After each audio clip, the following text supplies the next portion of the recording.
Mes turėtume pradėti šią regresiją nuo fazės, kuri atitinka chirurgijoje energetinio pjūvio aspektą. Tai yra tam tikras fokusas į vieną ar kitą temą. Yra tarsi paciento paruošimas, jo anestezija, kūno paruošimas, operuojamos vietos, atidengimas, įrėminimas, preciziškas pjūvis, nes esmę siekiame sužiūrėti, kas yra viduj. Ne? Skanaus, Julijai, sveikatą. Aš suprantu, kad tau jau trūksta, kaip sakoma, kantrybės, norisi greičiau, profesionalų bruožas, bet, šiek tiek sulėtinkim tempą. Grįžkim atgal prie to pjūvio, jeigu kas, jau dabar visi, net ir ne chirurgai, matė, stebėjo, jautė filmo dėka, kas tai yra pjūvis. Perpjūvus reikia stabilizuoti, sustabdyti kraujagyslės, jas užspausti, išvalyti žaizdą, paruošti gerą vizualinę prieigą. Ne? Tai reiškia, mes kalbame apie būtent energijas, kurios pirmoje fazėje, kai yra užduodami tam tikri klausimai, atitinka šitą etapą, kuris dar, tarp kitko, ypatingai sąveikauja su pirmąja čakra.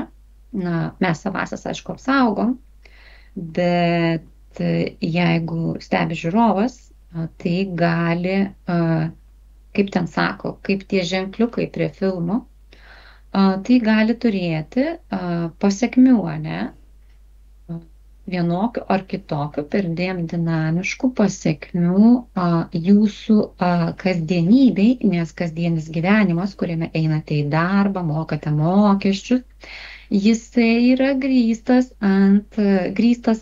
Saturno dinamika, tokio Platono kūno kaip kubas, kuris yra koordinuojamas, susietas pagal alcheminį virsmą su Saturno planeta, kas orientuojasi nors kažkiek tai astrologijoje, būtent su ta dinamika. Taip kad siekiam jūsų geroviai, dėkui už kantrybę, visą tai stabilizuoti. Taip, dabar perėjimas. Mes daug kalbėjom apie transgenderizmą, apie perėjimą į kitokias kūno formas, į dirbtinės kūno formas. Ne, Julija prisimenė, dirbtiniai organai, mutacijos, klonavimas, visi kiti dalykai. Ir tai viskas yra susiję ir natūraliai sekantis mūsų pokalbis, jisai prašosi būti pertekėjimo tam tikrą prasme. Mes prieš tai plius minus veikiame iš pirmosios čakros energijų. Dabar jau tos bazinės temos prašo šiek tiek pertekėjimo į antrą čakrą. Į, kaip sakoma, Veneros vandenis. Kūną, kuris koordinuojamas tokio daugiakampio, sakralaus daugiakampio kaip ikozaedras, kam mažai rezonuoja, rekomenduoju papaišyti. Būtent į tokią dinamiką ir tai reiškia, kad šiandien pakalbėsim apie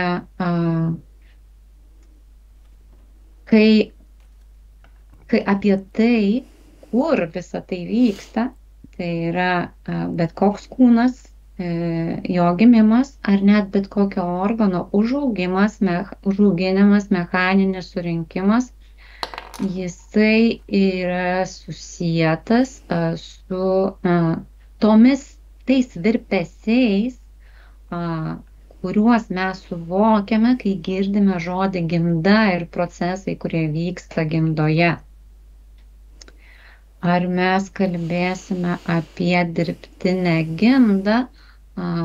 Natūraliai turbūt kyla klausimas, nes aš mačiau, kad čia ant dienų šmėžavo per visą internetą antraštės už ir prieš ir daug pokalbių, jog kinai paskelbė, kad sekančiais metais jau garantuotai perspjaus Masko vizijas gyventi su humanoidais ir jau, kaip sakoma, su humanoidais jie vaikus gimdys. Tai yra dirbtinės gimdos niuansai ar tiesiog būdas per skambę savoką. Gudrus marketinginis ėjimas iš kiniečių pusės pritraukti dėmesį į savo technologijas, rinkas, akcijom pažaisti, daug dalykų išjudinti, galios poziciją keisti, nes eterinėme lauke yra toksai normatyvas, jog dabar yra sprendžiama, kas perims lyderiaujančią poziciją, kuri iki tol ilgą laiką buvo JAV pusė. Ir dėl dislokacijos aukso atsargų, didelio kiekio aukso atsargų sukaupimo intencija, kuri buvo vykdoma eilę metų Kinijoje, yra planai galios tašką tapti galingiausią, diktuojančią sąlygas ekonominę struktūrą. Yra rizika, kad ir galimybė aptarinėjama opcija perstumti iš JAV į Kiniją. Kažkaip tai skamba taip, turi tam tikrą prieskonę, ne, Julija? Man atrodo, jau buvo išpranašauta, kad tai bus, aš jau labai seniai apie tai girdėjau. Tai yra viskas, kas yra išpranašauta, yra dedama ant svarstyklių.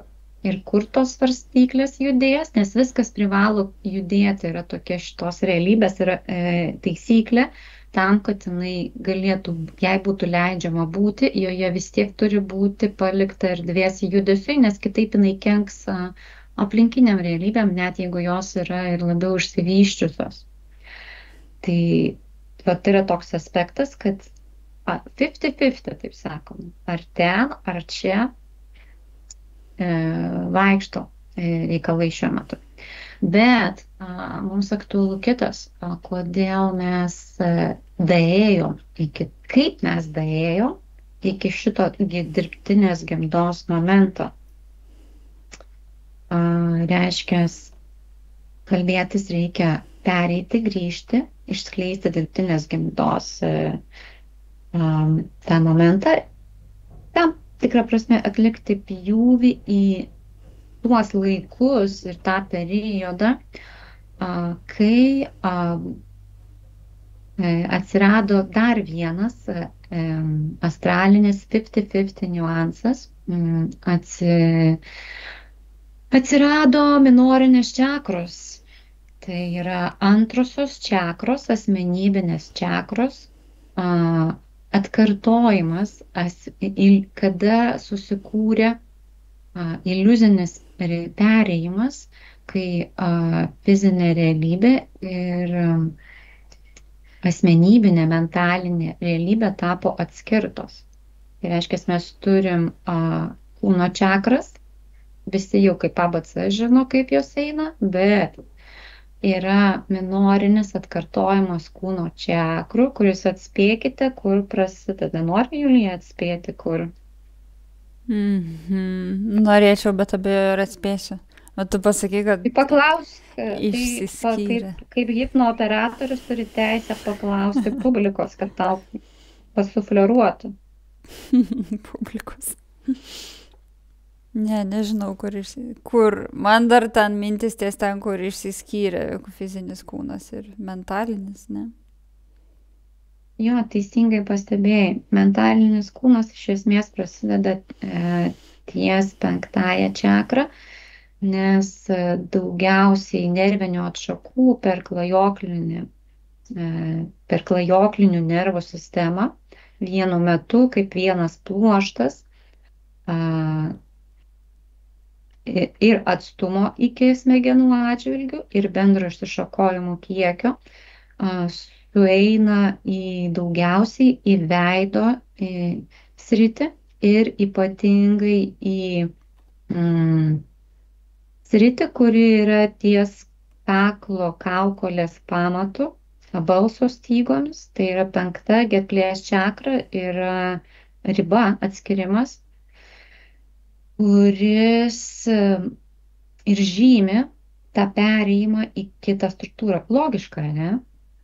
Jeigu 5 čakra, asmenybinė čakra, skydliaukė ypatingai sąveikauja, nuo skydliaukės sąveikos su dubens organais ir su lytinėmis liaukomis, lytiniais hormonais, kardinaliai priklauso asmenybės intelektualumas. Tai tavo gyvenimo sėkmė, ne? Gebėjimas motyvacinis, motyvuotas, kiek ir į ką tu orientuotas esi, priklauso nuo skydliaukės kontakto, bendrystės ryšio ar blokų tuose kontaktuose, suvokiant tą informaciją momentuose. Tai reiškia, va čia yra tas riba arba dviejų asmenybių atskirimas. Tai reiškia, iš 5 į 2 čakrą. Aš šitą dar pabrėžiu, nes mes kai pradėjom nuo gimdos, ne? Gimda tai yra 2 čakra. Su visa derama pagarba vyrams, bet labiau visgi orientuojamės į moterišką fiziologiją, nes tai yra gyvenimo pamatas ir norit, nenorit, bet taip jūs gimstate ten, tomis vibracijomis kuriamas šis pasaulis. Dar vis ir visą laiką bus, tik tai, kad kažkokia tai dalis bus atskirta, nebent jeigu pereitume į transformerių erą, bet vis viena tai yra. Ten yra, taip sakant, reikalai visi. Ir jie ypatingai nuosekliausiai išreikšti išsireiškia minint moterišką fiziologiją, tai yra gimda. Tad mes, kaip sakoma, dvi moteris tose niuansuose su visa džentelmenu leidimu ir derama pagarba liksime. Tai va, tai grįžtant atgal, ties 5 čakra prasideda 1 čakra. Ties 5 čakra prasideda tas pasaulis, į kurį tu įžengi išėjus iš namų, atsikėlus ryte, ne? Nes tu prabundi ir kaip apsirengi savo asmenybę, taip, grubiai šnekant, ne? Tai yra atskirimas. Tai jau yra atskira realybė. Tai tu turiu omeny, kad ties 5 ir išsiskiria tos čakros ir ryte būtent ta 5 tavo sukuria, žodžiu, tavo tas kitas dienos čakras eigoje naudojamas. Jo, jeigu tavo klausime yra ta tokia dar ir fiziobiologinės mechanikos klaustukai, tai ten, jeigu labai norit, galima pasinagrinėti, kaip skydliaukė reaguoja susijusi su kortizoliu, nes ryte, kai prabundi, yra kortizolio pikai, kad išsijudintum, į dieną keliautum, ne? Tai taip, tai va būtent skydliaukės ir antinkščiai bendradarbiavimas perjungia pavaras, ne? Įjungia iš 4 varomų 2 varomus ar atvirkščiai. Tai būna tose mašinose, kur yra multiversijos. Tai va ryte, kaip sakoma, ir vyksta. Dėl to taip ypač Vedos, ta visi rytų su Indijos motyvais kvepintis teologiniai normatyvai akcentuoja tą dienos ritmą, rytinį ritmą, sąryšį su Saule. Ten jau tada buvo žinoma, jie ir buvo sukurti, tarp kitko, atsirado visos tos Vedos ir visi tie dalykai. Jie ir atsirado kaip, tu manęs visada klausi, ir visada bandai, kai aš tau ką nors susakau, schematiškai susidėlioti instrukciją, ne? Visi norėtų. O aš tau visada sakau, kad atšok, nurimk, nes kad ir kokią tu instrukciją susidėliotum, jinai subyrės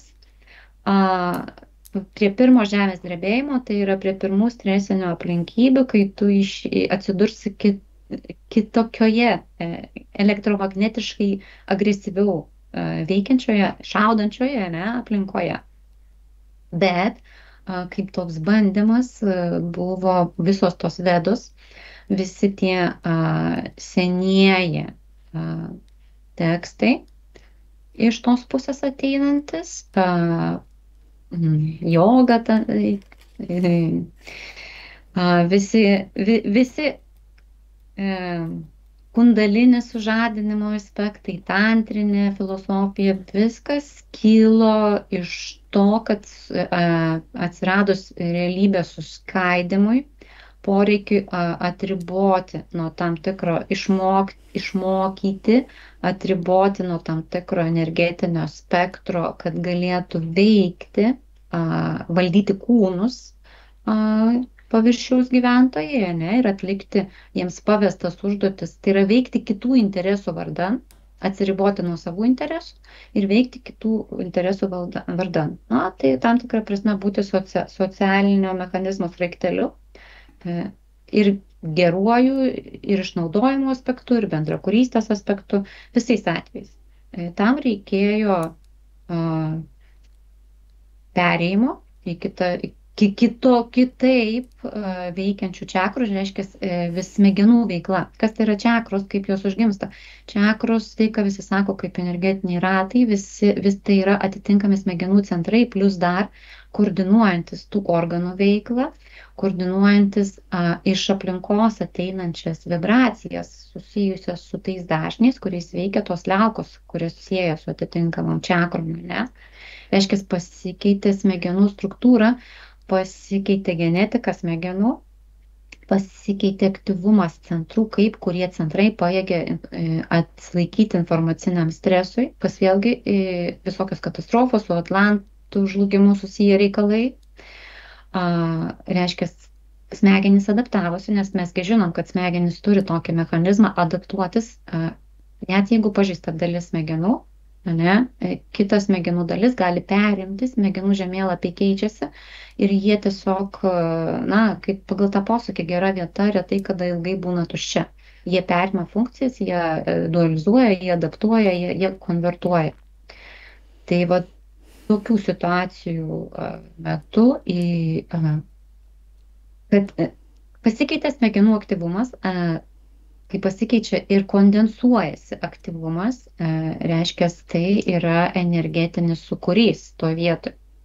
Norit suprasti kaip, įveskite į YouTube paiešką, kaip smegenys mokosi ir pažiūrėkit, kaip formuojasi neuronai. Pamatysit, kad vienas neuronas sukasi tokiam sūkurį, pats staiga ateina linija iš kito neurono. Vėl formuoja, nuneša kažkur, grįžta atgal.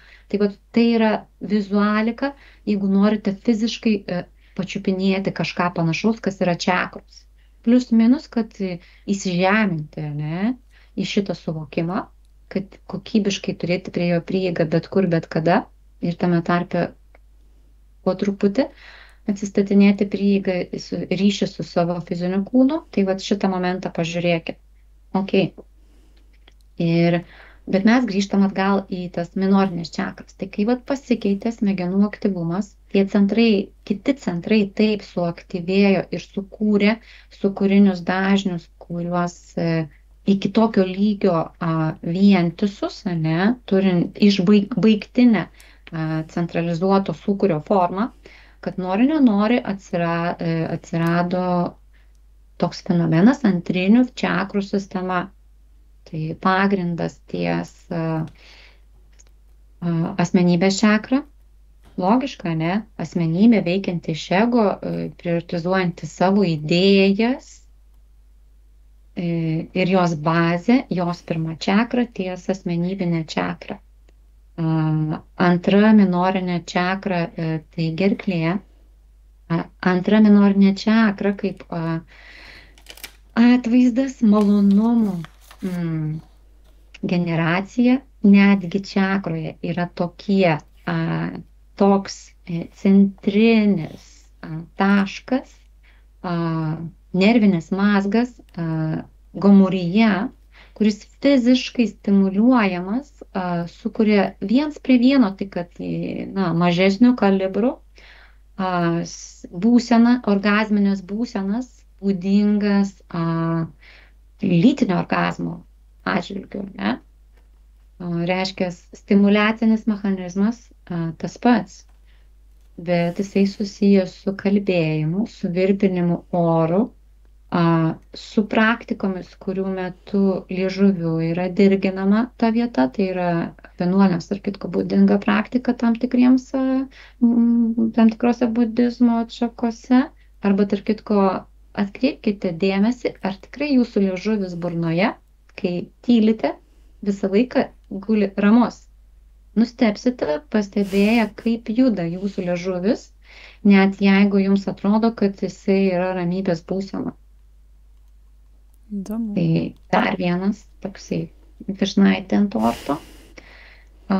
Kalbant apie, ir aišku, ypatingas stimuliacinis malonumas atitinkamais maistais, kas natūralu, jeigu prisiminsite Ajurvedą ir jos virtuvę, ir kaip jie akcentuoja skoninius niuansus, ir kaip jie dėlioja schemas, kaip žmogui priklausomai nuo jo tipo, došos tipo, ne?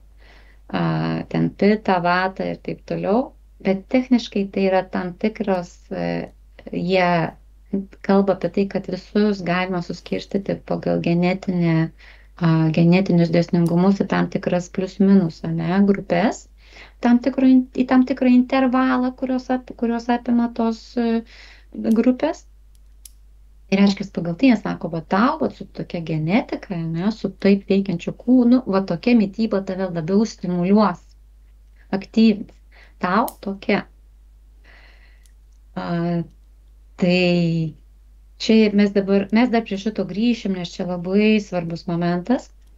Ir taip kitko, aš biškai užbėgau už akių, nes nuskaičiau avansų iš tavęs kylantį klausimą susijusi, kaip tai paveikia kaip tai susijęs su genetika. Tai čia toks mūsų yra cinkelis profesinis, kad mes kartais susikalbam greičiau telepatiškai, negu kad įgarsinam, bet jau atleistina. Tai tu, kaip sakoma, tuos klausimus savo tada jau atkreipk, labiau sugaudyk ir labiau atkreipk dėmesį, nes mes jau atėjome į tą momentą, kai, kaip sakoma, pacientas yra kokybiškai preparuotas, kraujospūdis stabilizuotas, skrandžio ir širdies dinamika, kuri gali susikloti kaip rezonansas, kaip tie kareiviai einantis, mušantis į taktą vieną koją per tiltą ir sugriauti, irgi kokybiškai atskirta. Ir kvėpavimas takiai kokybiškai eterinis. Tai va.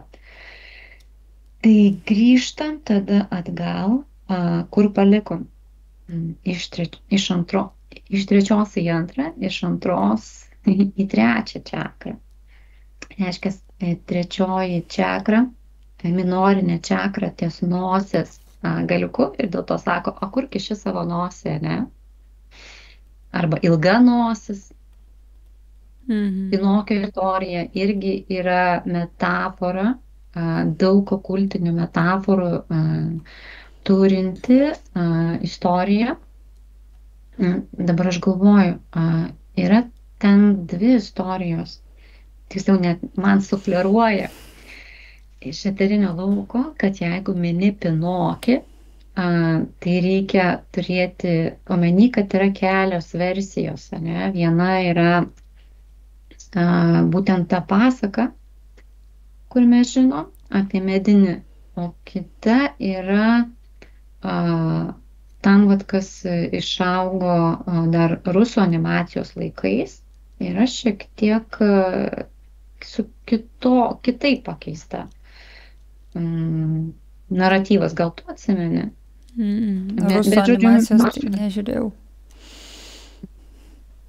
Pinokio istorija. Nes Pinokis yra čia tas momentas, kertinis toksai momentas, kad šita istorija yra labai svarbi dėl mistinių, ezoterinių motyvų, kurie ten įpinti, bet jinai yra dviejose kultūrose skirtingai šiek tiek perpasakota. Na, bet tokiai, namų darbas tiem, kas aktualu, tiem, kam reikia kažkokio cinkelio išsinešti. Patyrinėkit skirtumą tarp šito herojaus.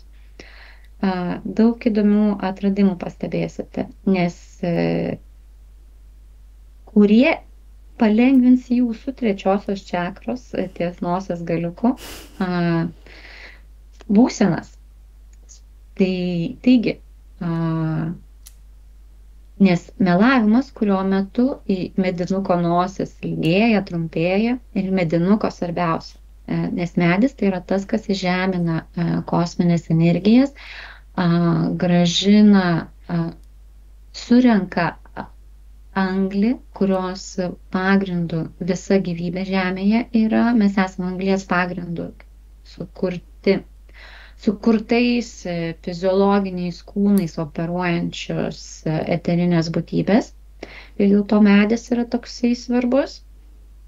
Dalyvauja tiek, kad pagrindinis, vienas pajėgiausių informacinės apytakos prasme, jeigu suvoksite, kokį medžių šaknų tinklas, kaip jisai yra išsiraizgęs, kaip jisai bendradarbiauja su grybais ir taip siunčiant ypatingos reikšmės signalus, dirvos mikroelementinę struktūrą keičiant. Ir plus, o paviršiuje dalyvauja deguonies apykaitoje ir anglies perskirstime iš lakios būsenos, į fiksuotą gyvybinę formą, kurią pats medis savo kamienu reprezentuoja. Taigi medis, kvėpavimas, trečia čakra, Pinokio istorija ir nosies galiukas. Tai labai įdomu, nes kvėpavimas jau persidengia su ketvirta čakra. Esi kūno čakra, kurioje yra širdis. Tai mums jau kalba apie tai, kad trečia, kai susikūrė, tai yra ėmė dominuoti pagal intensyvumą, trečia čakra, minorinė, tai yra asmenybinė čakra, jos dažniai pradėjo kirstis su širdies, su kūne esančios pagrindinės, arba dominantinė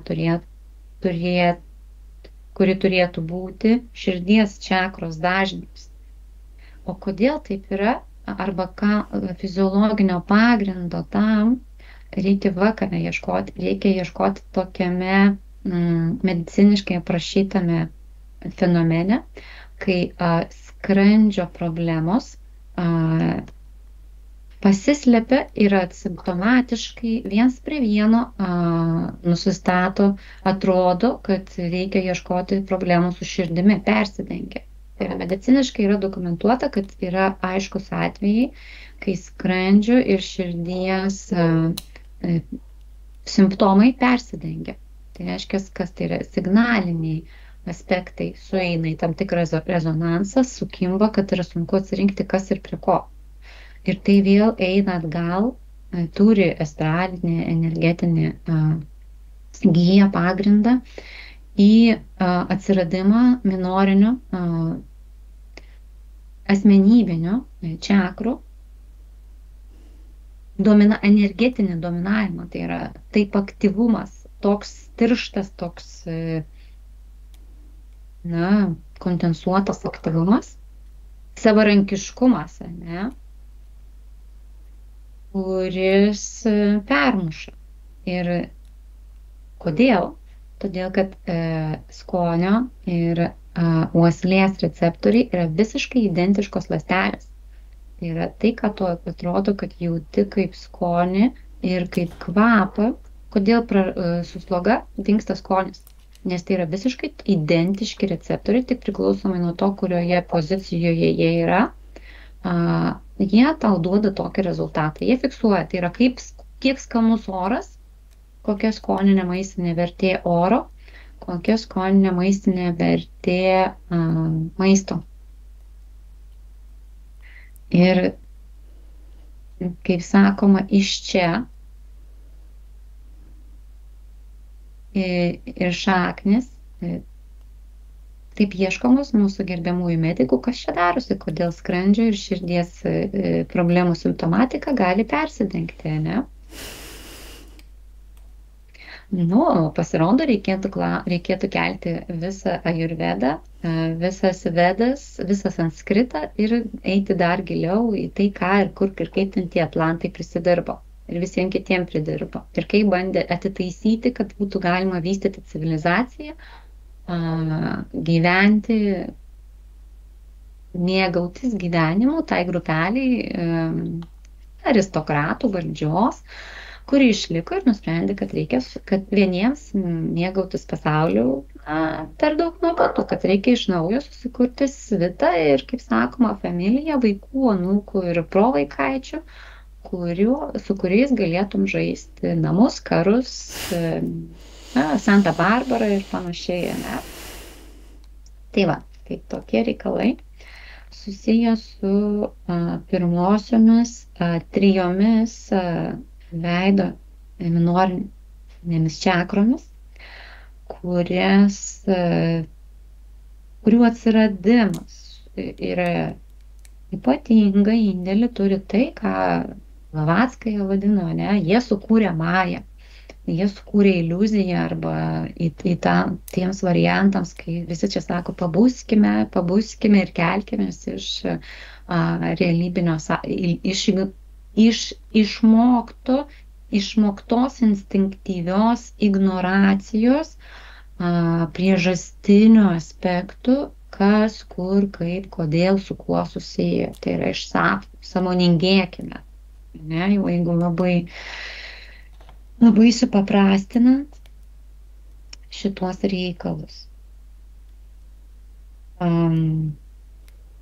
Klausimas, Julija? Nes aš tuoj atsakysiu ir vėl tas, kaip sakoma, pramiegosim. Bet tai palauk, tai įdomu dabar ir apie kitas čakras. Ar mes čia ne visas dar palėtėm tas minorinės? Ar aš Jos yra 7, kaip ir prieš tai. Kilsim ir toliau. Bet aš galvoju, galbūt tu turi dar kažkokių tai klausimų ar pastebėjimų, gal iš tavo pusės aktualu sužiūrėti tuos visus struktūrinius niuansus susijusius su DNR ar su pokyčiais. Kaip keičia DNR? Ar kaip jau pakitęs DNR turėtų būti? Taip, prieš pereinant toliau, kadangi mes paminėjom 3 bazinės čakras, kurios, nes tas trejetas, kodėl religinė trejybė, čia yra labai svarbus niuansas,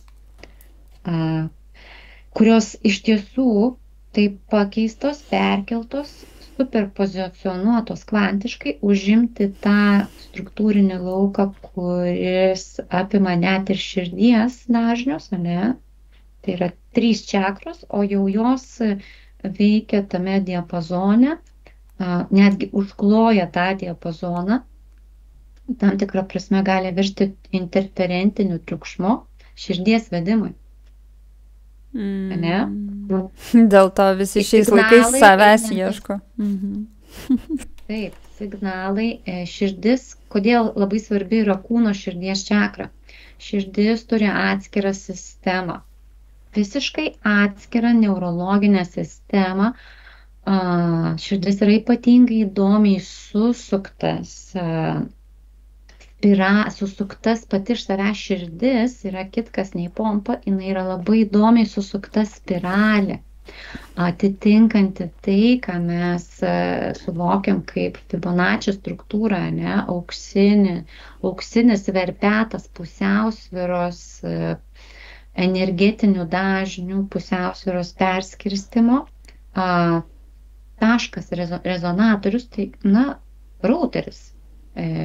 Vat kaip namuose turim routerį, kad Wi-Fi pagautų ir paskleistų visuose namuose tolygiai. Tai tam tikrą prasme yra širdis ir jinai ir kūno skysčius, tai yra kraują, dalyvauja išskleidžiant po visą organizmą ir jinai per savo ypatingą neurologinę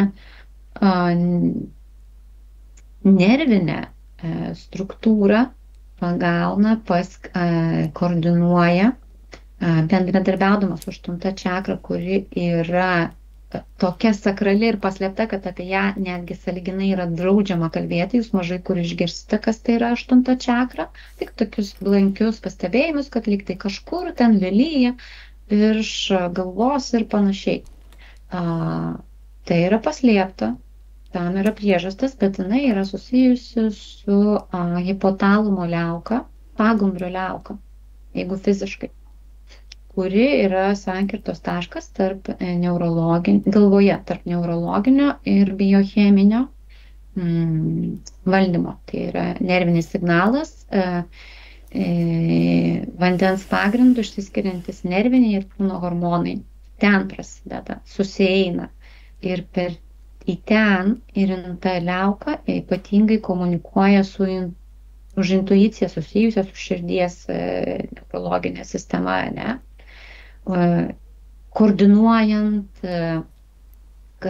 tuos energetinius dažnius, kurių pasakoje mes turime aurinį lauką, aurinę apsaugą, ne? Elektromagnetinę spinduliuotę, kad jinai kokybiškai suktųsi, virpėtų kokybiškai, apsaugotų nuo to, kas virpa, ne? Nuo spindulių, nuo energijos, nuo interferentų, kurie yra kaip oras, kaip signalas skleidžiasi.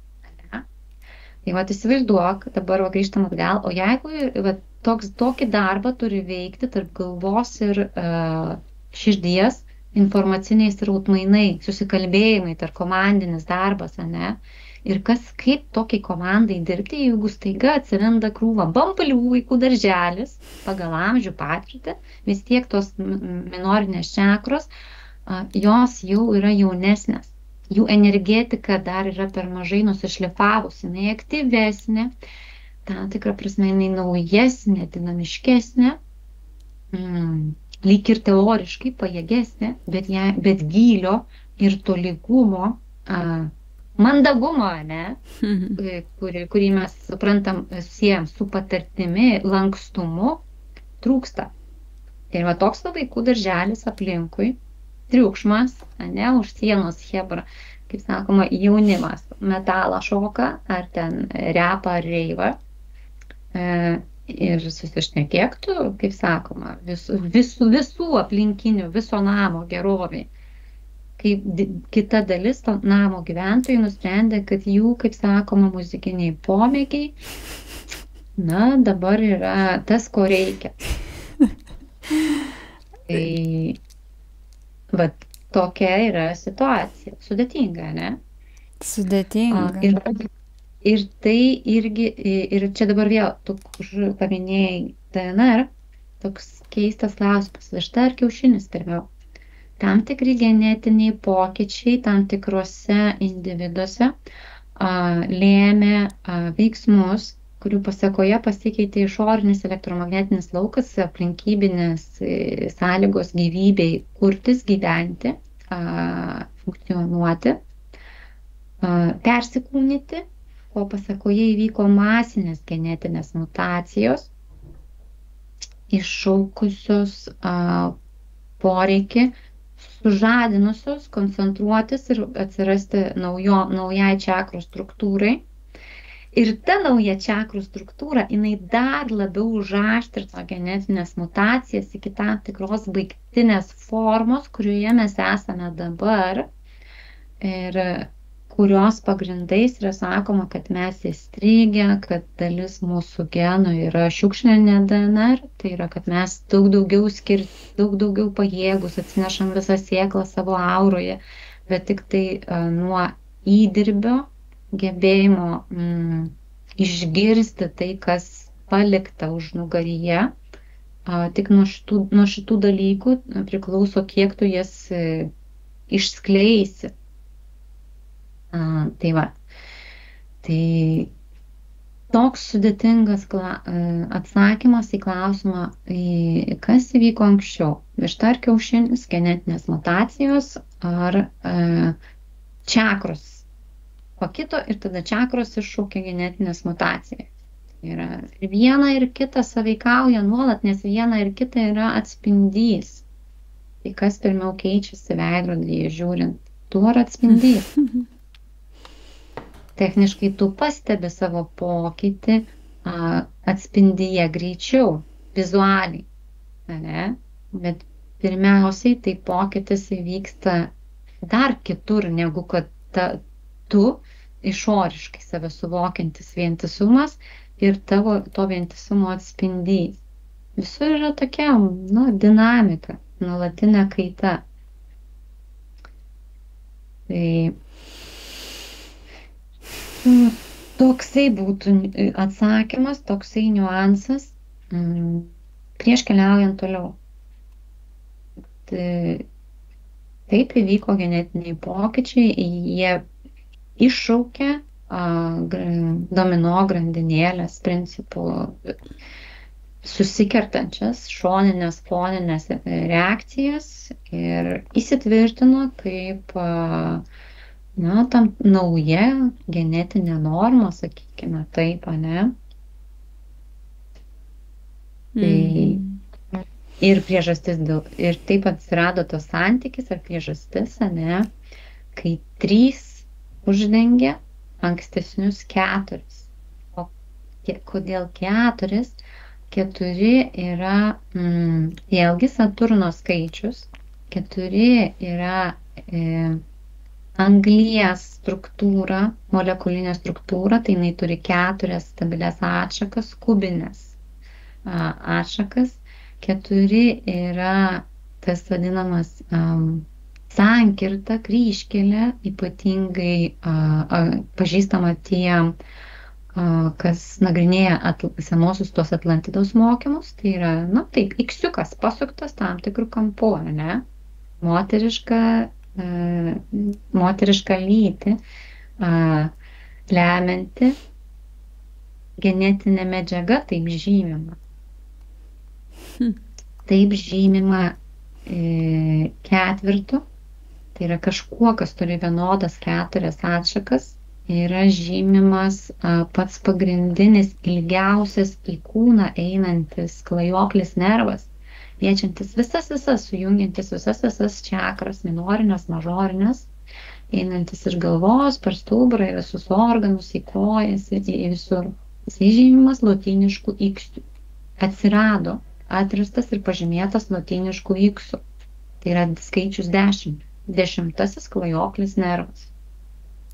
Ir techniškai tai yra konversija, tai yra signalas į 4.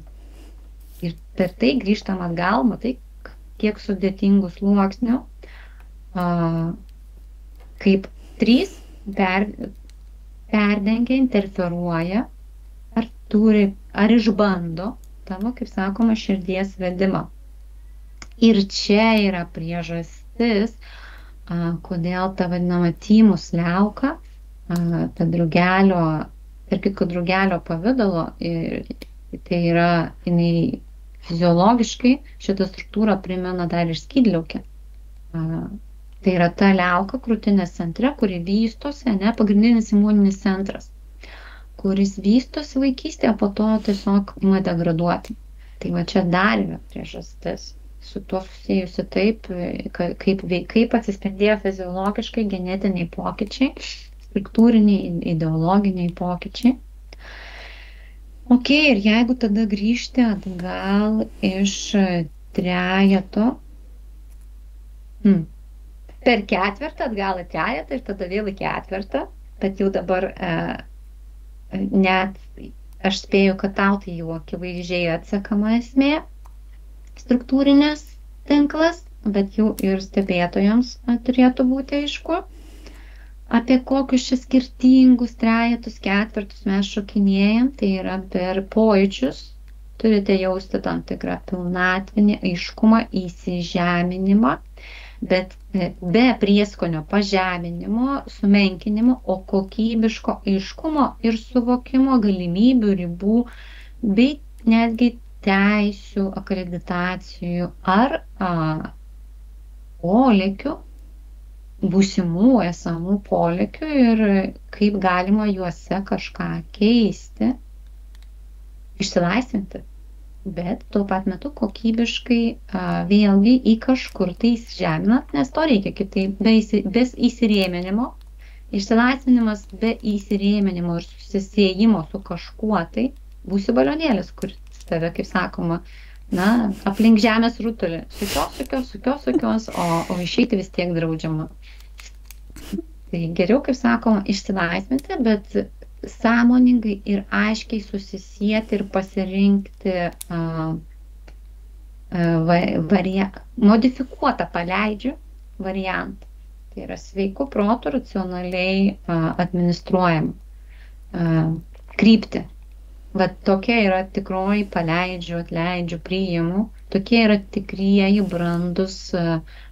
brandžios psichikos ir intelektualaus atsakingo žmogaus suvokiami naratyvai. Nes kitaip gaunasi paleidžiu, atleidžiu, tampi toks liaudiškai sakant paplavokas, kuris naudoja gražius žodžius, frazes ar pakilęs būsenas tiesiog prisitaikyti, pataikauti ir gyveni iš išorės gal ir gerai, bet iš tiesų gyveni su slopinimu, erzuliu, jog maitiniesi išėdomis ir išmaldomis kitų. Nors imituoji esantis laisvas. Ir dėl to dažnai būna, kad tokie žmonės, net ir tie, kurie pakyla į aukštas pozicijas, patiria perkrovas, emocinius lūžius ar pademonstruoja keistai adekvatumo stokojantį elgesį. Mes juk pastebėjome, arba jų kalboje, jų pranešimuose, jų sensuose, kartais išlenda tokie akcentai, kur pagalvoji nei 3, nei 2. Kad kaip ir turėtų nustembi, kad čia sutikai tokį dalyką, kuris, teoriškai kaip priklausytų tvartui, bet mažai priklauso operai, ne? Čia taip išliekant mandagiais ir mes dar vis dar esam tam tikrą prasme toj pozicijoje, kur jau perteklinis įaudrinimas gali sukelti paciento, kaip sakoma, sistemo perkrovas ir širdies permušimus, o mes operuojam. Ir ramiai, atsargiai grįžtam atgal į minorinės čakras iš 3 į 4 į genetinius pokyčius. Ir tada gaunasi, kad ta mūsų 4 čakra atsirado ties ausimis. 4 čakra ties ausimis, dar vienas niuansas.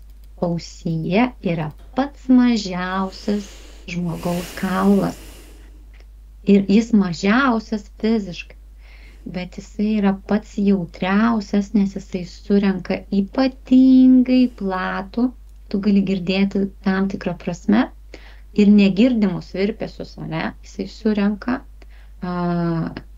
labai platų, nes pajėgumai,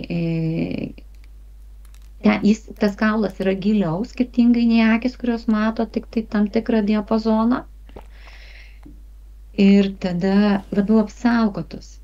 Stabilumo prasme, nes akis jau yra tiesioginės atakos, tiesioginė išeiga, nori, nenori, ne, jau įsispietris tau kažkas į akis ir gali numušti fokusą į kažką labai mažo sąlyginai mažo, tai yra už vizualinio spektro ribų. Tai ausies kaulas esantis kanale, tam tikrą prasme turi buferizacijos mechanizmą, apsaugą, galimybės girdėti daugiau, negu kad suvokti, apriepti, išanalizuoti net ir tuos dažnius, kurie skaitosi jau žmogaus ausiai negirdimi. Ne? Tai tai yra ketvirta mūsų širdies čakra asmenybiniai ego grįstoje visuomenėje pasislinko širdutę plakti ausyse. Būgnelis. Bum, bum, bum, bum. Ir čia tada, kad suvokti to svarbą ir reikšmę, logiškai išmastyti, o kodėl taip galima susijęti, prisimink osteopatiją. Žinau, kad tu turi patirties su osteopatija, pasiritim domėjaisi. Bet ta ketvirta čakra minorinė tai bus susijusi ir su telepatija, ne tik su osteopatija. Taip, tai yra labai susiję dalykai. Osteopatija veikia, vėlgi, to vienio taisyklės pagrindais, bet ten viskas yra bazuojamas apie tai, kad kaulai kvėpuoja. Kaulai struktūriškai yra lengviausia tavo organizmo dalis. Kaulai plaukioja virš vandens, tu skęsti tik tai dėl to, kad tu turi mėsas ant kūno, ne? O kaulai yra lengviausia struktūra, prie jos tvirtinama visi audiniai. Kaulai yra kvėpuojančios porėtos plokštelės. Kaulai yra indas eteriniam kūnui. Ir kaulai veikia tais, nors atrodo kaulas brutaliausia struktūra, ne? Logiškai. Bet kaulai veikia tais dažniais, tais ypatingai subtiliaisiais dažniais, kurie yra artimiausi eteriniam laukui, eteriniai struktūrai. Tai yra tam, ką mes suvokiam kaip siela, kaip dvasinės patirties srautas, persikūnijantis. Brutaliai dabar ūkiškai paminėsiu. Norit suvokti, kas yra reinkarnacijos, kas yra persikūnijimas. Įsivaizduokite tas senas geras tarybinės osyskas. Dešrelis ant vienos rinkės persukt, kas yra, ne? Mėsos. Brutaliai, primityviai, gyvulio mėsa kodėl mes su tavimi esam viena koja veganės. Gyvulio mėsa atitinka pagal biologinę struktūrą praktiškai identišką žmogaus mėsai, ne? Tai taip mes parinkom brutalų pavyzdį dešreles, bet reikia suvokti, kad reinkarnacija tai yra ir džiaugsmas, ir skausmas viename. Tai va ta dešrelių krūva, kur eina vientisas, suplotas, koncentruota mėsos masė, apvalkale, ir staiga tas apvalkalas persisuka. Jisai persisuka, bet jisai išlieka vientisas. Tada vėl kraunama kita masė, vėl jinai persukama, išlieka vientisa, bet eina tolyn. Tai reiškia, kaip atskiras kūnas, tavo atskira reinkarnacija, bet tęstinumas tai vis tiek yra ant vienos pamauta, ne? Ant vienos rinkės. Tai yra tokių niuansų. Tai va tokiu principu vyksta, toks yra brutalus pavyzdys, bet tai yra reinkarnacijos aspektai, kurį, galbūt šiek tiek svarbu paminėti, kad taip truputį prablaivinti, nes pradėjom kalbą apie kaulus, eterinį kūną, apie mėsas ant kaulų. Ir tai yra reinkarnacija, tai yra kaip tavo kaulai apauga atitinkama struktūra ir tu veiki. Aplink indą nešyklę eteriniam kūnui formuojasi dar atitinkami sluoksniai, bet kurie vis viena energetiškai yra labiausiai susiję su praeitom reinkarnacijom. Praeitais virpesiais, nes garsas visuomet išlieka amžinai. Jisai sukasi ir kiekvienas garsas, tai reiškia, kiekvienas tavo gyvenimas yra tavo paliktas garsinis pėdsakas. Ir tada, kodėl aš grįžtu tai į kaulus. Ir tada kaulai yra ta struktūra, kur ypatingai jautri rezonansiniams tiem virpesiam pagauna tuos dažnius ir tai, kas yra įrašyta tavo DNR. Ir tai, ką tu jau bendrame eterinėme lauke palikai kaip savęs pėdsaką praeitoj reinkarnacijoj, visa tai, toks vibruojantis organas yra kaulai. kaulinis kvėpavimas, jie yra labiausiai į kaulai juda kaulinės plokštelės, kaulinės molekulės tarpusavyje, formuodamos vientisą struktūrą kaip stuburas, kaip skeletas, jos būtent juda tuo dažniu, kuris yra artimiausias eteriniam dažniui, artimiausias tam struktūriškai, artimiausias priimti ir koncentruoti, analizuoti, atiduoti bendrą srautą, informaciją susietą su tavo subtiliaisiais lygmenimis, tai yra tai, ką tu jau patirtimis, tai, ką tu jau patyrei, tai, ką tu galėtum patirti, kas įrašyta tavo genuose ir atiduoti tą informaciją kaip virpesius visam kūnui, nes liga vis tiek yra sutrikdytas informacinis srautas tarp tavo geno ir tarp visų išorinių struktūrų, nes genai DNR yra ląstelės centre branduolyje. Tai yra daug sienelių. Ne? Ir iš ten eina signalas ir taip tada aplinka gali tą signalą vienaip ar kitaip keisti, papildyti, struktūrizuoti, dėl to sako, ne genai lemia viską, o aplinka. Nes taip, nes signalas išeina kaip ledai iš šaldytuvo, iš branduolio išnešė ledus, nu ir ten jau po to, kaip sakoma, pakeliui gali apglaistyti šokoladu, sudėti, įdėti į šaltmaišį, kad danešti, įdėti į lėkštutę, jau kaip pateiksi, tą kaip valgysi, jau keičiasi, ne, priklausomai nuo aplinkybių, kur valgysi, ką gaminsi ir visa kita. Tai vad, grįžtant atgal į kaulus, tai kaulai yra ta rezonansinė struktūra, kuri labiausiai gali harmonizuoti, sukurti tą tokį virpesį, kuris nueina per visą kūną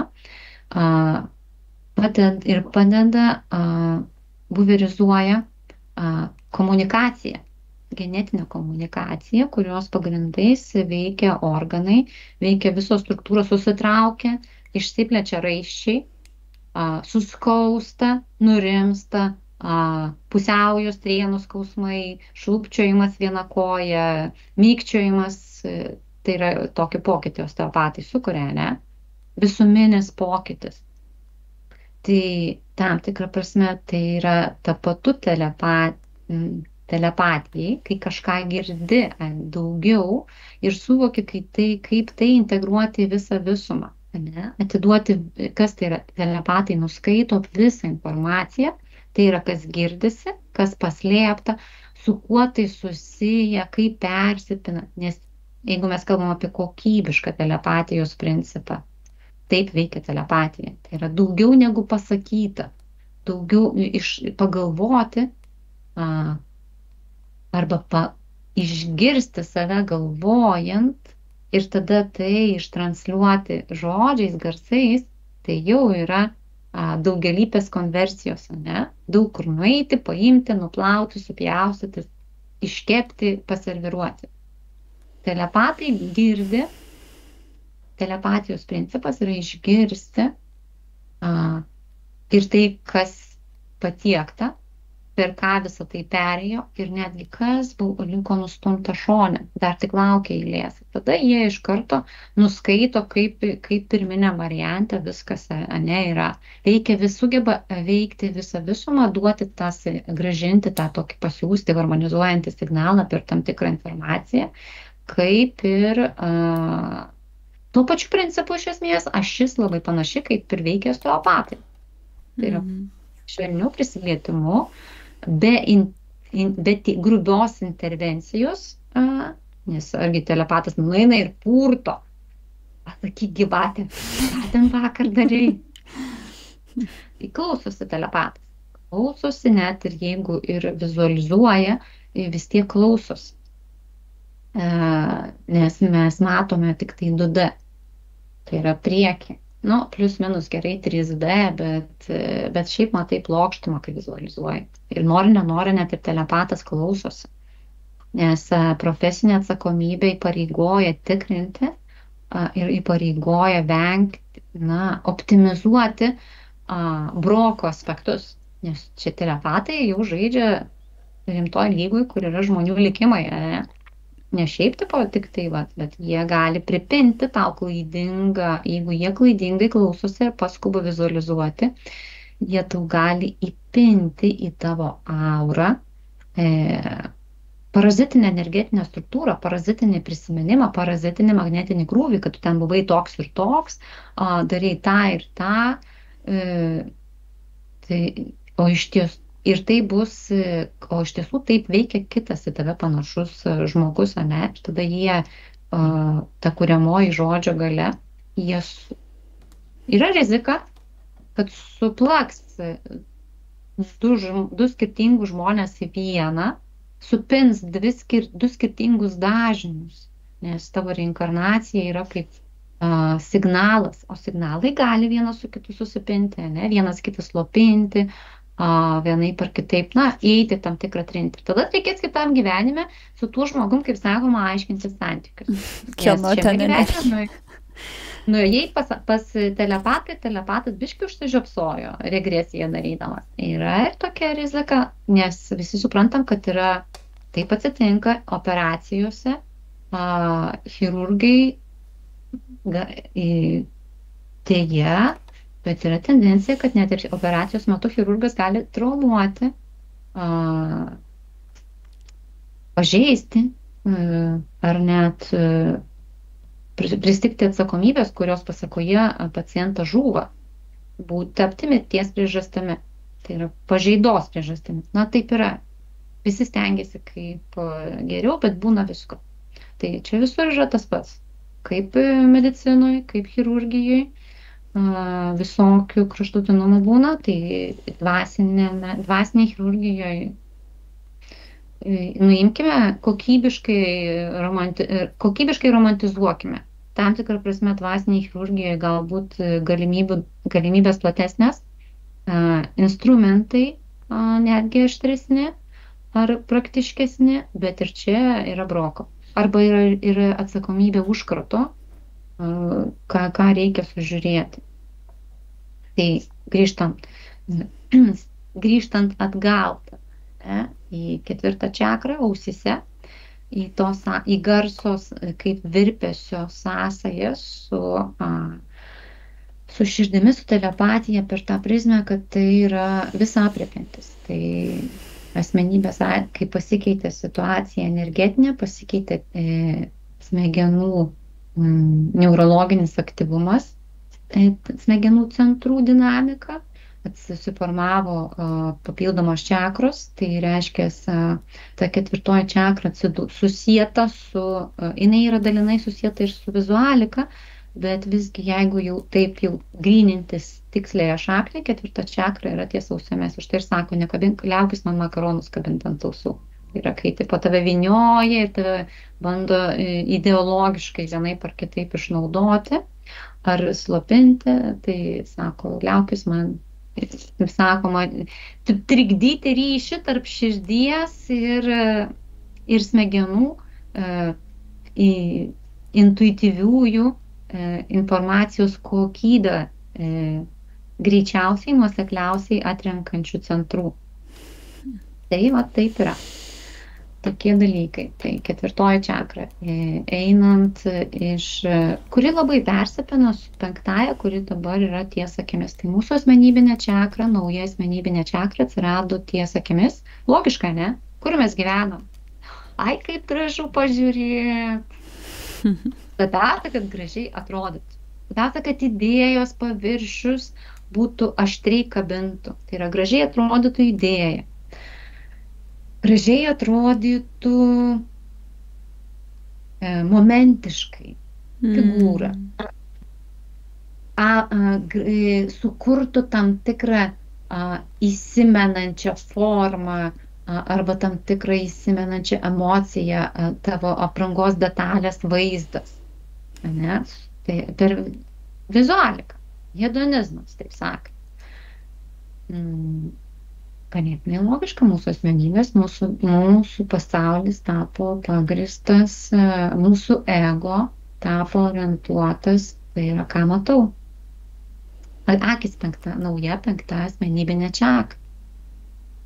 ir akis. Čia įdomus niuansas. Reiškia, ir tarp skydliaukės hormonų ir akių veiklos susiformavo konkurencija. Dar labai įdomi. Nes akis, ką tai reiškia? Akis eina į trečią akį. Epifizė, ne? Ten irgi yra akis. Tik tai giluminė struktūra, bet identiška pagal savo sandarą akims. Epifizė išskiria melatoniną. Melatoninas yra pagrindinė orkestruoti cirkadiniam ritmui. Kas tai yra? Tai cirkadinis tai yra vidinis laikrodis. Jeigu mūsų asmeninė, o mes atsimeni, ką pradėjom, tu atsikeli ir tavo skydliaukė, 5 čakra persijungia iš kūno čakrų į asmenybinės čakras. O dabar mes vėl einam atgal, kad 5 senoji čakra, kuri tapo bazinę struktūrą, pamatų, pečiais, viską kaip tam Atlantui nešti viską ant savęs. Jinai persijungia funkcionuoti per vizualiką. Ir fiziologiškai skydliaukės ir akių struktūra pradėjo vieną kitą permušinėti tam tikrą prasme. Hormonai su to susiję, ne? Vis prasidėjo autoimuninės reakcijos tam tikrą dėl šito dalyko. Ir jos susiveda būtent, kaip tai veikia, reiškia, atsirado hormoniniai aspektai, per kuriuos kaip pulverizacija, melatoninas išskiriamas trečios akies tos liaukos, slopina, aktyvina lytinius hormonus. Veikia tavo vidinį laikrodį. Ir tada dar dadėkim tokį niuansą, kad tai yra priežastis, kodėl ta liauka, ta epifizė tokia užkalkėjusi pas visus, ne? Pereikvojimas. Tai yra kiek daug reikia slopinti palyginus kūno liaukas. Ir tuo pat metu išslopinti, nes ką tai reiškia, žiūrėk, mes turim 2 čakrų sistemas atskirtos, turi veikti pagal realybę, kuri tau yra pripiešta po socialinių normų, ne? Pasaulėvoka. Reiškia, kūno čakras, kurios yra indai atskirai pasaulėvokai formuotis, jos turi būti dalinai nuslopintos. Tai yra, savo kitus norus aš palieku ir vardan aukštų idealų, valią pasitelkus veikiu pagal vienus ar kitus normatyvus. Ir tuo pat metu vis tiek ten yra apačioje, ties stuburo apačiai, tos 8 pirmosios ląstelės, nemirtingosios ląstelės, kurios visą gyvenimą išlieka, jos regeneruojasi, bet jos skirtingai nuo visų kitų ląstelių, jos išlieka visą gyvenimą, nes įprastai paprastos ląstelės gyvena maždaug 7 metus, miršta ir tada susiformuoja, dauginasi, formuojasi nauja ląstelė, o jos jau kaip jau sustojo embriono būsenoje ten po pirmų kokių 3 dienų, viskas. Prasme, iš jų toliau pradėjo vystytis kitos ląstelės, bet jos yra amžinai jaunos, amžinai tokios pačios. Juose yra ideali tavo pirminė genetinė struktūra, idealus informacinis centras. Iš ten tada reiškia dugno tos apatinės čakrus, kurios yra dalinai slopinamos tam, kad tu veiktum pagal naujus normatyvus, nauja čakrų sistema vadovautumėsi. Iš ten vis tiek turi vykti informaciniai mainai. Tai yra, turi būti nešama informacija, turi būti stimuliuojama lytinės liaukos, kad per stuburo vandenis pakiltų informacija ir galvoje per atitinkamą sistemą, tokį kaip paseiniuką, sakykim taip, iš plėvės suformuota, kuris vienu metu veikia tas aukštesnėsias čakras, per ten tu gautum reikiamus tuos neurochemikalus, vienaip ar kitaip aktyvinančius epifizę, DMT molekulės. Ne? Tai čia ne tai, kad mes nustojom, užsiblokavo mūsų galimybę aktyvintis tą DMT gamintis. Mums jo tiek reikia, tokių perkrovų prireikia, adaptuojantis gyventi šitoj padalintos iliuzinės realybės ant realybės sistemoje, kad fiziologiškai organai jau irgi adaptavosi ir tam tikrą prasme parėjo, jeigu taip grubiai sakyti, ir mes turim rezultatą užkrūčio liauka sunykstanti, epifizė užkalkėjusi, tai yra nuovargio simptomai. Tai yra organų fiziškai veikiančių perkrovų, nuolatinėse perkrovose palaikyti du kraštutinumus, dvi skirtingas būsenas, tai pensija, senatvė, sakykim taip. Po 2 etatų. Taip, po šitiek šimtmečių, tūkstantmečių, sakykim taip, išsusidėvi. Tai yra evoliucinis mechanizmas. Tai yra per evoliuciją Žemė šitoje planetoje yra grįsta mirties principais. Tos liaukos dėvisi tam tikrą prasme ir arba jos bus mirties pojūtis, susidėvėjusios liaukos principų, suvokimu, paskatins imtis priemonių tai atstatyti, arba vyksta kažkoks evoliucinis mechanizmas ir vystysis kitos liaukos ar jų pakaitalai mechaniniai. Ar, kaip sakoma, ir prireiks gimdos, dirbtinės gimdos tam, kad eksploatuojamos kitiems reikalams pervargusios irgi baigiančios pervargti ir užkalkėti, kaip ir ta pati epifizė, lytinės liaukos, galėtų išskirtinėti hormonus reikalingus asmenybiniai iliuzijai palaikyti, o ten jau vaiką augintų vaiko auginimas jau vyktų mechaniškai. Tai, dar vienas adaptacinis mechanizmas, ne? Yra kaip yra. Bet galima ir kitaip. Tai vat, tokie yra niuansai, taip viskas persipina, kalbant apie sąveiką tarp tos veido, naujos širdies veido čakros ausyse ir akise ir perkrovų akise, kai yra asmenybės čakra atsiduria, ima funkcionuoti, kai akių signalais grįsta mechanika. Loginis pagrindimas, akių dugnas 1:1 atspindys yra smegenų struktūros. Pagūglinkit, jeigu reikia, nustebsit ar tiesiog pasitvirtinsit, suvesit galus, kaip čia kas yra. Tai vat, o tas poslinkis, ir vėl dar vienas poslinkis, tada jeigu eiti iš 5 į naująją 6 čakrą, tai tada gaunasi, kad ta 6 čakra, jinai tada lyg ir savo vietoje atsiduria, ne, ties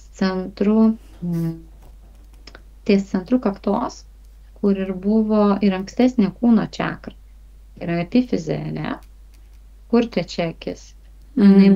Piešiama vidury kaktos su tuo, kad tu taip neri gilyn į smegenų link dugno į tą liauką trečios akies.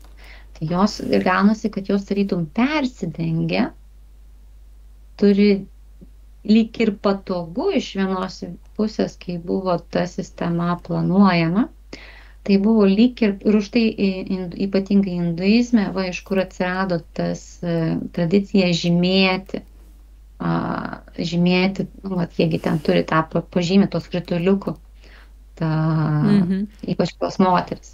Bet pas visus, pas juos yra pašventimo palaiminimo ženklas ar priklausimo išraiška vizualinė, tai tam tikroms tradicijoms, tam tikrai realybė.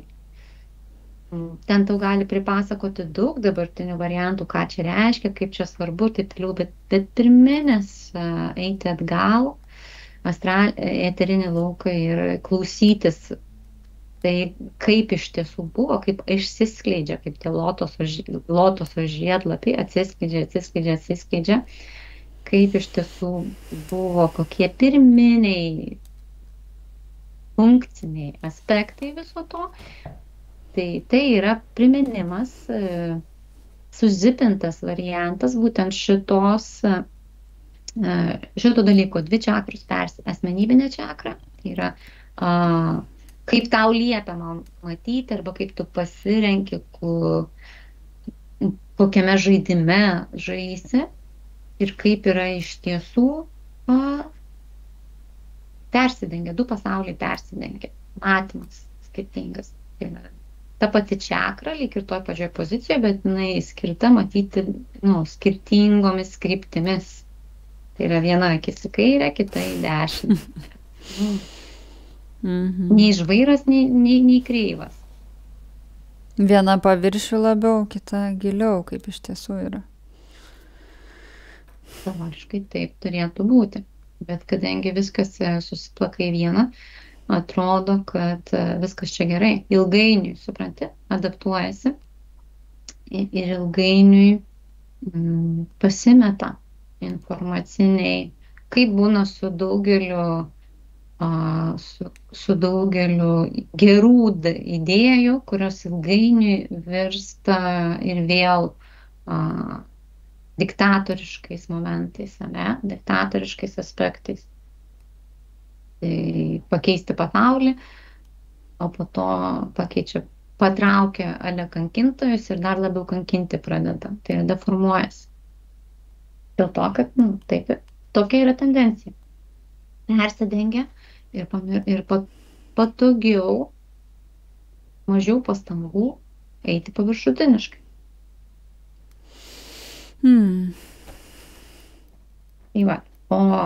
Ir va šita vieta, kalbant apie tas minorinės čakras, čia yra tas niuansas, kad po to jau 7 lyg ir eina į tą pačią, lyg ir plius minus eina tose pačiose energetiniuose taškuose. 7 tai hipofizė, ta liauka, kuri sukaupia pirminės hormoninės formas ir atiduoda jas į kraują, bet jinai sukaupia jas iš 8 čakros, tai yra pagumburio liaukos, labai daug struktūrų, ir tada jos realizuoja. Ir dėl to jinai sakoma sielos sostas. Bet tas, kas valdo, kartais gali būti statytinis. Tai yra kaip anksčiau būdavo monarchijose, jeigu karūną paveldėjęs palikuonis yra nepilnametis. Kaip sako, yra kažkas, kas motina karalienė, sakykime taip, ne? Kažkas, kas valdo iki tol, kol bus pilnametystė. Tai jeigu čakra yra vadinama sielos sostu, viskas puiku gražu, bet reikia prisiminti, kad sostas kartais gali būti dalinamas. Sostas gali būti valdžia, gali būti statytinė.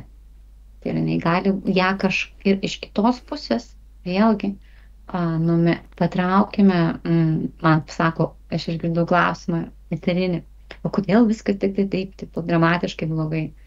Patraukime dramatizmo šešėlį.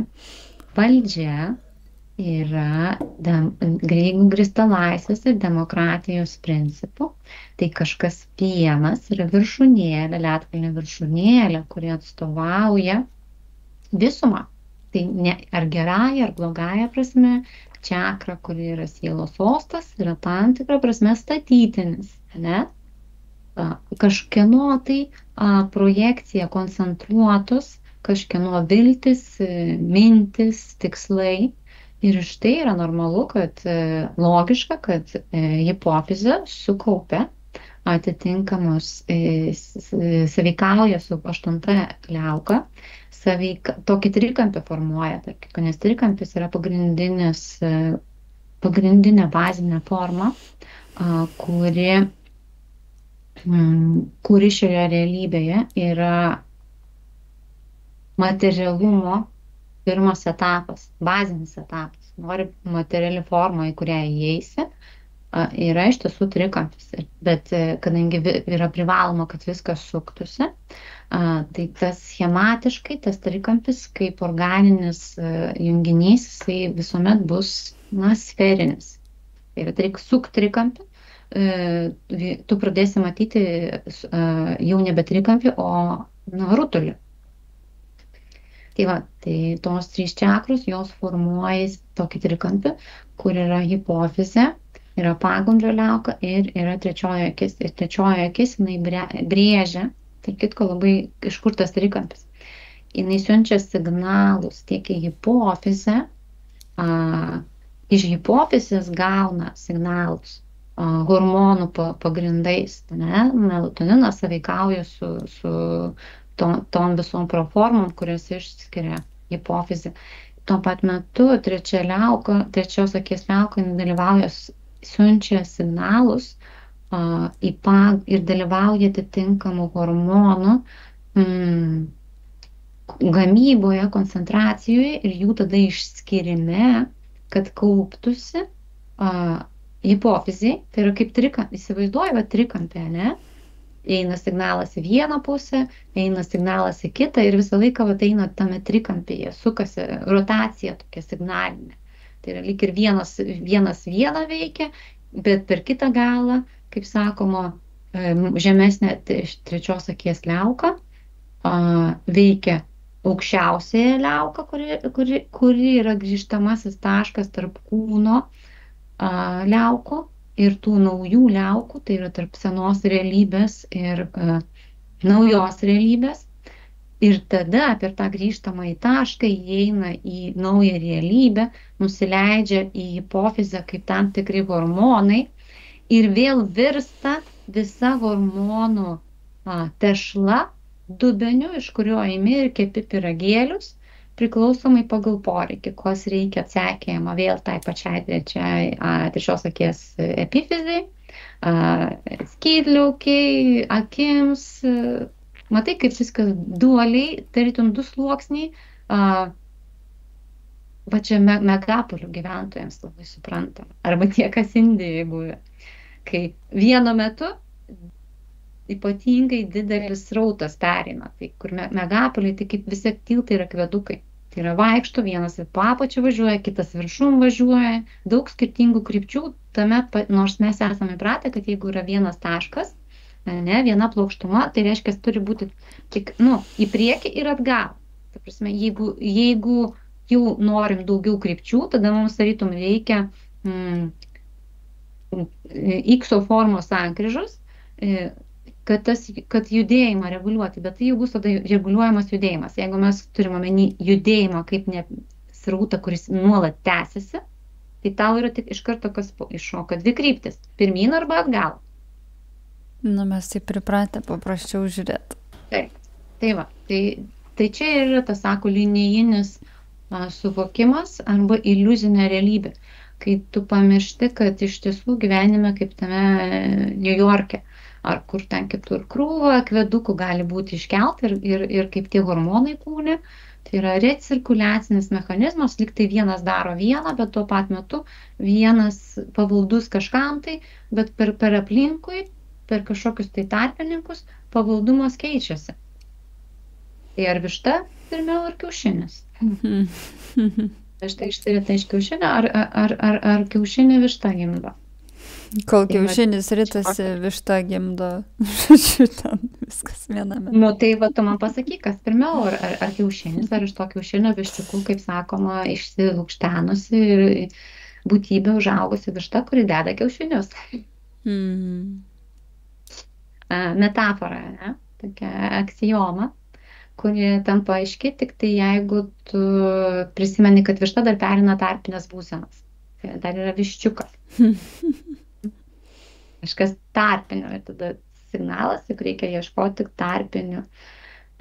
Kažkas paslėpta, kažkas fone turi būti. Aišku, dar, kaip sakoma, dar ir pentinuoto veikėjo indėlis irgi turi būti toje aksiomoje, nes višta hermafroditė keistai skamba. Nors, kaip sakoma, pirminės formos irgi su tuo susijusios. Tai va tai, ką mes ką tik aptarėm, tam tikrą prasme čakrų sistema, tai yra hermafrodizmas. Dar vienas variantas alchemijoje, slaptosiuose, ezoterinėse teologijose sako, kaip viršuj, taip apačioj.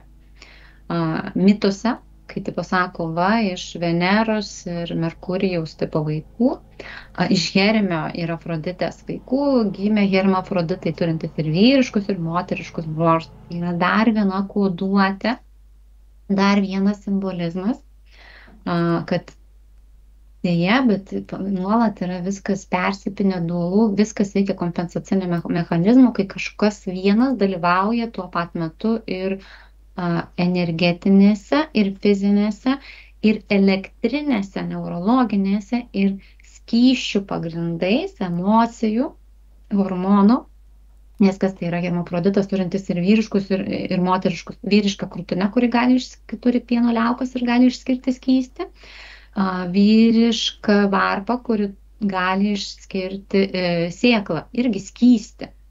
Reiškia, tuo pat, bet su vyriškumu ypatingai siejamas neurologinė stimulacija, tai yra vyriškumui aktyvuotis ypatingai svarbus yra elektrinis signalas, nes dalyvauja raumenis. Tai yra raumenų struktūrų elektrinė neurologinė inervacija ir tik tai to pasekoje atsiranda perėjimas, informacijos perdavimo skysčių, tai yra sėklos pavidalo. Ne? Tai dėl to, grįžtant atgal į tą hermafrodizmą, į vyriškos ir moteriškos atributikos susėjimą, suplakimą, po tuo tai yra kaip gynybinė linija, kaip slopina, kodėl labai daug kur, ypač ir chemijoje ir senuosiuose moksluose, tu sutiksi lytinio akto aprašymus.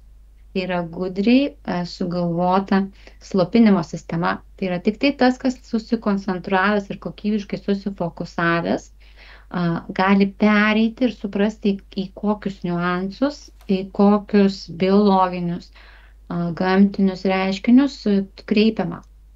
Nes iš karto įsijungia slopinimo, gėdos mechanizmas, atmetimo reakcijos.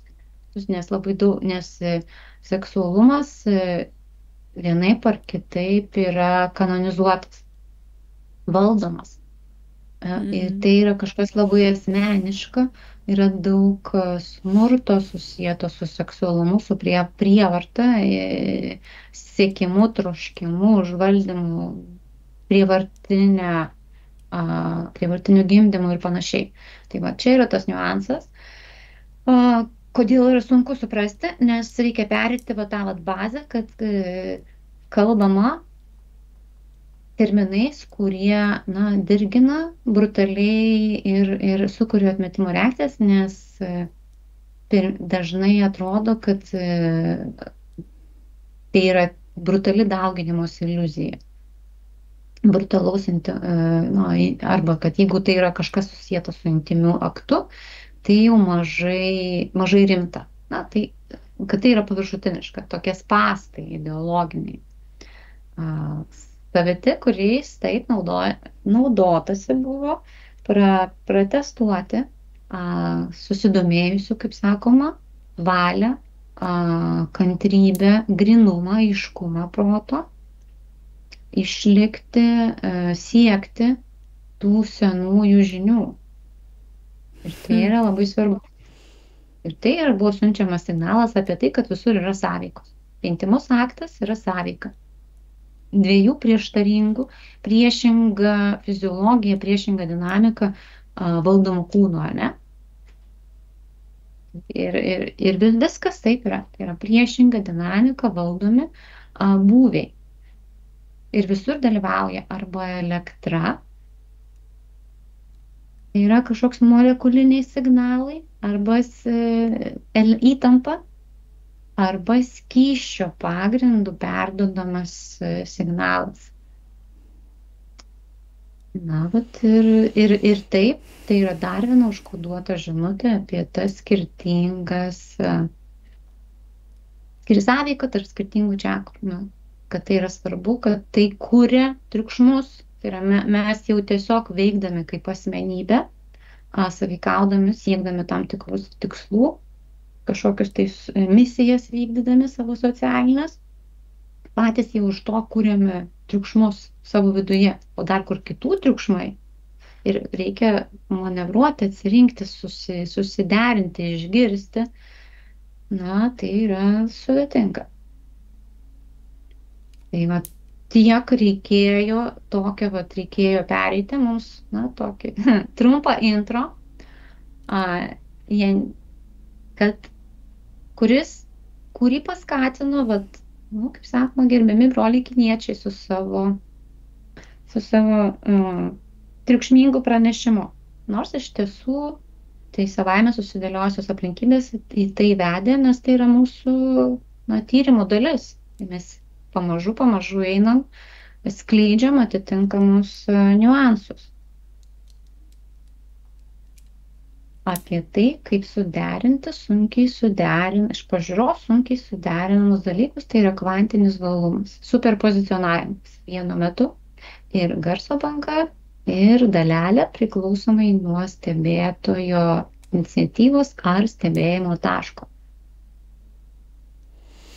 Ir apie tai reikia kalbėti, mes gal plačiau kitą kartą pažvelgsim, bet apie tai reikia kalbėti dėl to, kad mes pasiekėm tą pereikvojimą, jau dabar jau ir lytinio liaukų.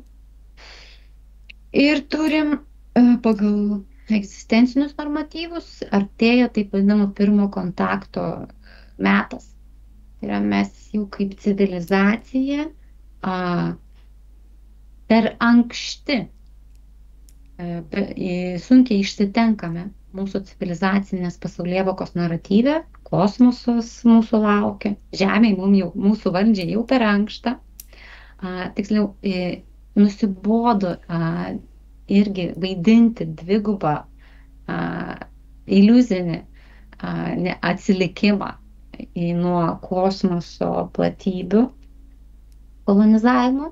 Jau hebrai reikia, kad, kaip sakoma, kad liaudis įsisavintų liaudės psichiką, tai yra dinamika, kokių neurochemikalų, kokių energetinio aktyvumo pagrindais pasaulį suvokia liaudis, kad tai keistusi ir jau taptų pamažu perkrovos, kurios formuojasi smegenyse, mąstant apie kosmosą, apie ateivius, apie kitaip atrodančias, kitaip gyvenančias, į tave panašias rases, kad keistusi ir tu galėtum išeiti, praplėsti,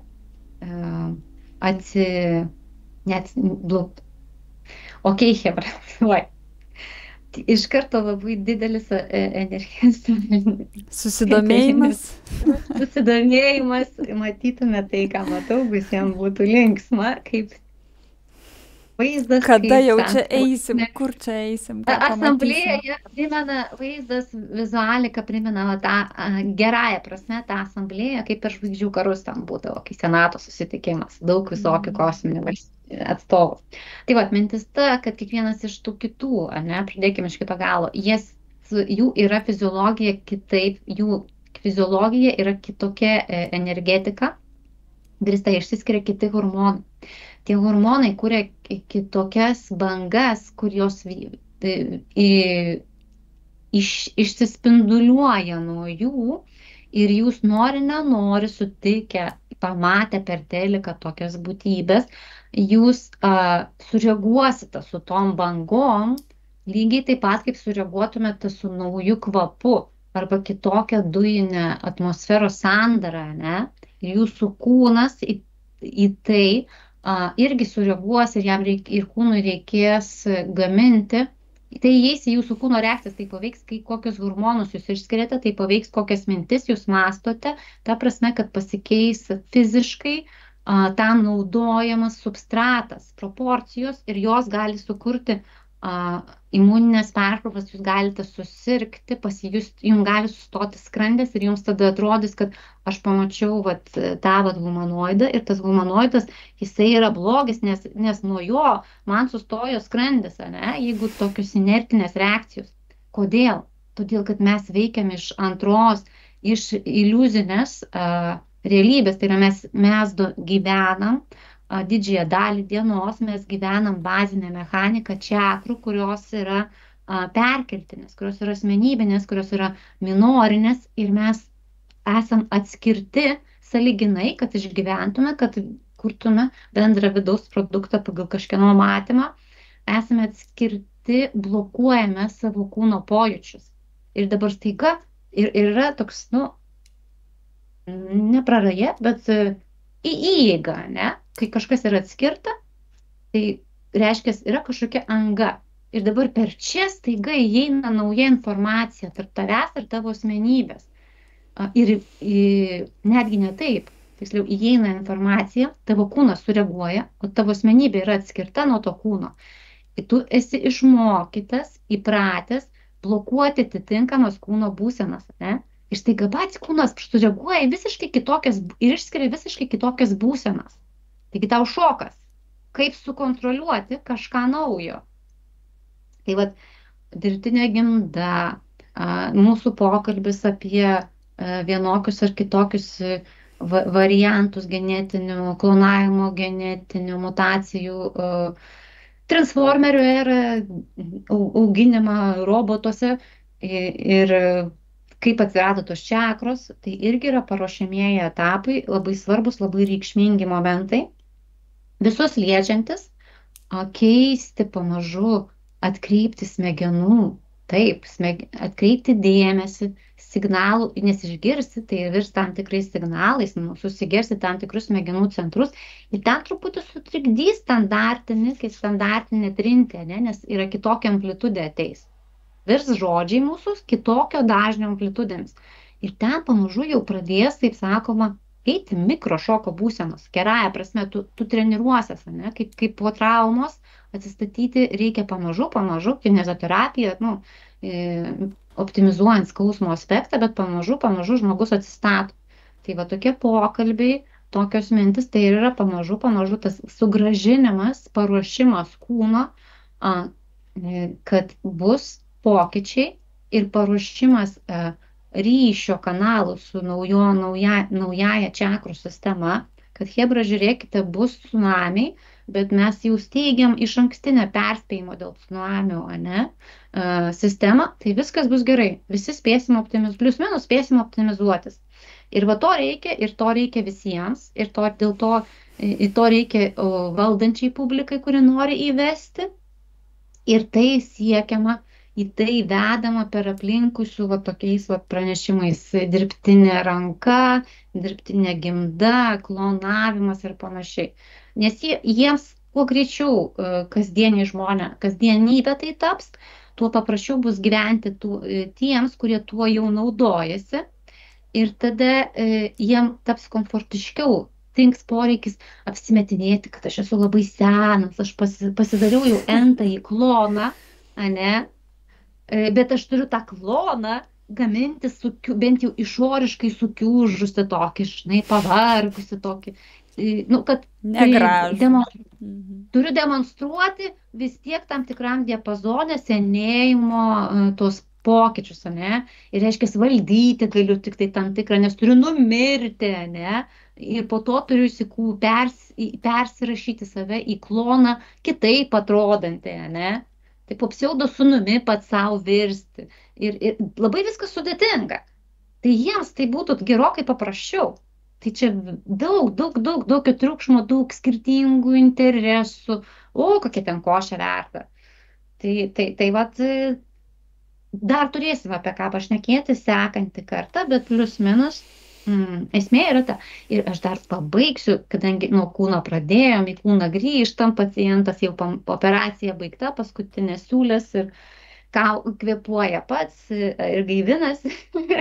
Priminsiu tada, kad gerbėmieji, va čia ir yra problema, kad teoriškai mes visi jaučiamės gerai, sveikai, gražiai, nes kažkada daug tūkstančių atgal mus, kaip sakoma, simptomatiškai pagydė, pritaikė per dualizuotą čakrinę sistemą. Bet kūną pritaikė mažiau jausti kūno susidėvėjimą. Bet kūną reikia prižiūrėti. Kūną prižiūrėti reikia iš pagrindų, o pagrindas jūsų kūnas visuomet yra viena ląstelė, kuri susiformavo, susijungė, į kurią įsikūnijot ir kuri dalinosi ir išaugo į vieną ar kitą gražų vaizdelį. Savo ląsteles, pusiausvyrą ląstelėje, susižiūrėti ląstelės laiką yra svarbiausia. Tai yra, susižiūrėkite, kaip iš tiesų gyvena jūsų ląstelė, kaip greitai sensta, koks yra senėjimo ir laiko tėkmės ir oksidacijos laipsnis jūsų ląstelėse. Nes mes visi einam į tai vienaip ar kitaip, vargu balo ar dirbtinių gimdų ir klonavimo indų visiems užteks, gyventi vis tiek reikės. Tai grįžkite, kūno reikės, su patirti makro šoko aspektus reikės, bet tą galima optimizuotis, pradedant nuo to, atsigręžiant į ląstelę, į ląstelėje vykstantį degimo. Nes mes gyvenam degimo pagrindais, trikampis yra liepsnos elementas. Mes gyvenam liepsnojimo pagrindais, tai yra deguonis, įnešamas kartu su cukrum į mitochondrijas, į ląsteles. Ten gimsta energija, kuri išnešama atgal, keliauja į smegenį, maitina mūsų visą kūno sistemą, ten gimsta eterio, kuriuo anksčiau kvėpavome ekvivalentai ir išsiskaito, kad kokybiškai per tarpininkus, per filtrus, tave kvėpuotume eteriu, mums reikalinga susižiūrėti savo ląstelių sieneles, pagrindinius vartus, energetinį transportavimo sistemą, kuri yra siaubingai pereikvota, mes gyvename perdėtame, paslėptame uždegime. Tai reiškia, pradėkite girdėti, kas tai yra mikrouždegimas, užslėptas lėtinis uždegimas ir suvokite, kad tai yra susiję tiesiogiai su dvasiniu prabudimu, su pirmaisiais, antraisiais, trečiais ir visais kitais kontaktais mums reikia ir tai reikia susitvarkyti, išsimatuokite ląstelių, membranos pratekėjimo indeksą, nes jums aplink jūs keičiasi informacija. Priklausomai nuo to, koks yra jūsų ląstelių membranos pratekėjimo takumo indeksas, nuo to priklauso, kaip kokybiškai, stabiliai sugebėsite atlaikyti informacinės permainas. Tai vat. Ir tai padaryti reikėtų kuo greičiau. Ir tai reikėtų ypatingai nuosekliai įėjus gyventi tame nuolat.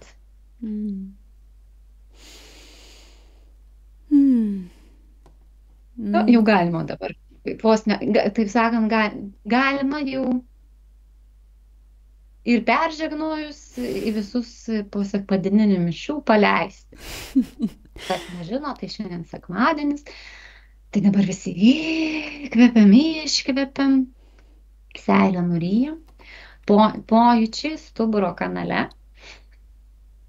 pasipurtom ir grįžtam atgal į kasdienę realybę, kokybiškai atpalaiduotais ir tuo pat metu įtemptais pečiais, kaklo linkiu. Ir noriu klausytis, ką gyvenimas nutyli ar sufleruoja.